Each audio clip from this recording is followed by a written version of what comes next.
Boston, its winds howling at more than 70 miles per hour. The blizzard of 2015 slammed Boston and surrounding parts of New England on Tuesday with none of the mercy it unexpectedly showed New York City, piling up more than 2 feet of snow.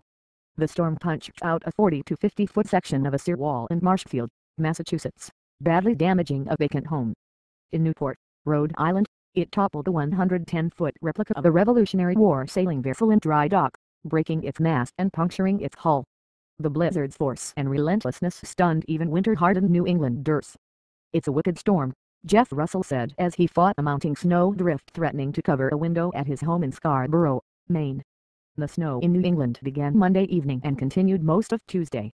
The blizzard warning for Boston ended Tuesday evening as the snow tapered off, but one remained in effect for the South Coast, Cape Cod and nearby islands.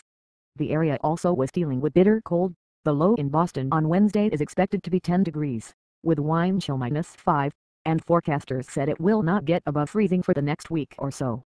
Hurricane-force winds up to 78 miles an hour created dangerous, whiteout conditions in many cities across Massachusetts, CBS News Ann Werner reported. This time-lapse video by Joshua Sagler showed the overnight buildup in Boston, as snow fell at a rate of 2 to 4 inches per hour. 30 miles to the southeast in the coastal town of Scituate, a storm surge flooded the streets, damaging cars and homes. The National Guard had to rescue a 50-year-old man after a wave knocked down his door and filled his home with 7 feet of water. "It's part of living here," said Steve Berlow, who is an oceanfront home in Scituate. "When the water comes, you get out of the way, and when it goes, you see what it left you. Like we always say, 5 days a year it sucks to live here, but the rest of the year it's good." The Philadelphia to Boston corridor of more than 35 million people had braced for paralyzing last Monday evening and into Tuesday after forecasters warned of a storm of potentially historic proportions. The weather lived up to its billing in New England and on New York's Long Island, which also got clobbered. But in the New York City area, the snowfall wasn't all that bad, falling short of a foot. By Tuesday morning, buses and subways were starting to run again, and driving bans there and in New Jersey had been lifted.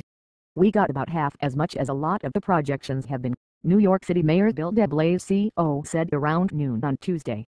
After much of the region shut down due to the dire warnings of weather forecasters, at least one National Weather Service meteorologist apologized. All too aware that big snowstorms can make or break politicians, governors and mayors moved quickly to declare emergencies and order the shutdown of streets, highways, bridges and tunnels to prevent travelers from getting stranded and to enable plows and emergency vehicles to get through. The glancing blow left forecasters apologizing and politicians defending their near-total shutdown on travel. Some commuters grumbled, but others found it a better safe than sorry note and even expressed sympathy for the weatherman. "I think it's like the situation with Ebola. If you overcover, people are ready and prepared, rather than not giving it the attention it needs," said Brandon Bilgen, the New York security guard.